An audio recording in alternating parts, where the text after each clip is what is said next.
Neng, ano masasabi mo sa mga kabataan? Yo, shoutout sa mga kabataan dyan. Lagi kayong manalangin kay Lord. Lagi kayong maniniwala kay Lord. Kumain na kayo ng Hungarian at siomai. Napadayo nga tayo kay Neneng B dahil nabalitaan natin na for as low as 50 pesos ay makaka-food trip ka na ng kanilang malaki at masarap na homemade siomai with rice. At kung diet ka naman at tayo mo ng rice, ay meron sila ditong 7 pieces a la carte siomai na nagkakahalaga lang din ng 50 pesos. Mga kaipips, nandito nga ulit tayo ngayon sa may Carriedo Station. Yan lang yung esitan. At dinayo nga ulit natin dito si Neneng B dahil nabalitaan natin na meron siya ditong bagong tinitinda. So samahan nyo ako at tingnan natin kung anong tinitinda niya dito.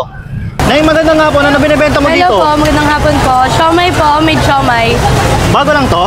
Hindi, matagal na po siya actually. 2022 pa po siya. 2022 pa? Opo, nauna lang po talaga sumikat yung Hungarian. Hungarian, nauna lang sumikat. Bali, magkano naman yung tinitinda mong siomai dito? Ito po, 50 pesos po, 7 pieces na. 50 pesos, 7 pieces? Apo. Meron kayo yung may rice? Meron po. Magkano naman yung price nun? Yung may rice naman po, 50 pesos din po, 5 pieces lang po. Wow, parehas lang. Solid yun na, may rice ha. Opo. Sige, anong oras naman nag-open tong store mo? Ito po, 10 a.m. po hanggang 10 p.m. po, bali 10-10 lang po. Sige, pa-order ako ng isa dito yung 50 pesos lang. Kasi po, okay lang po ba mix natin? Kasi 2 flavors po siya. Sige, mix mo na. Isang pork tsaka isang pork and cheese. Ano to, sariling gawa nyo to? Apo, made po. Wow, ayos ha. Masyado ka na masipag na ha.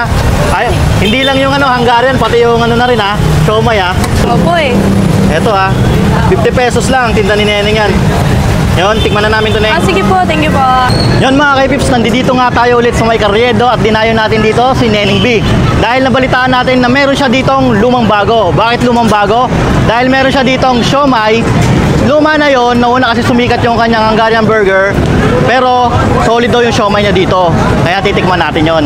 Bale, meron silang ditong siomai mga kaipips. Nagkakahalaga lang to ng 50 pesos, may rice na yan, tapos 5 siomai na yan.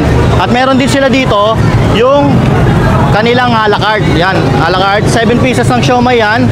Tapos 50 pesos lang din. At ang maganda dito kasi homemade to. So tikman na natin to. Kaya kung kumain ngayon ng rice, dito muna tayo sa siomai.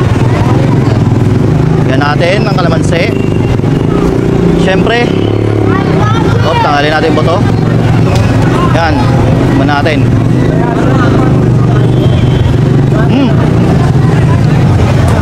Lasa talaga yung meat niya. Bale, ito magkaibang flavor to ha. 7 pieces, magkaibang flavor na to. Sulit siya sa presyo niya, 50 pesos lang, 7 pieces na.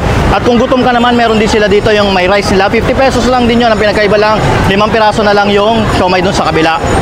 So mga kayupips, open nga pala sila dito ng 10 a.m. to 10 p.m. At kung gusto nyo to, yung cravings nyo ganitong siomai, dayuin nyo na to dito si Neneng B. Dito lang ulit yan sa Carriedo Station, sa baba lang malapit sa Isitan. So ano pang hinihintay nyo? Lusob na kayo dito.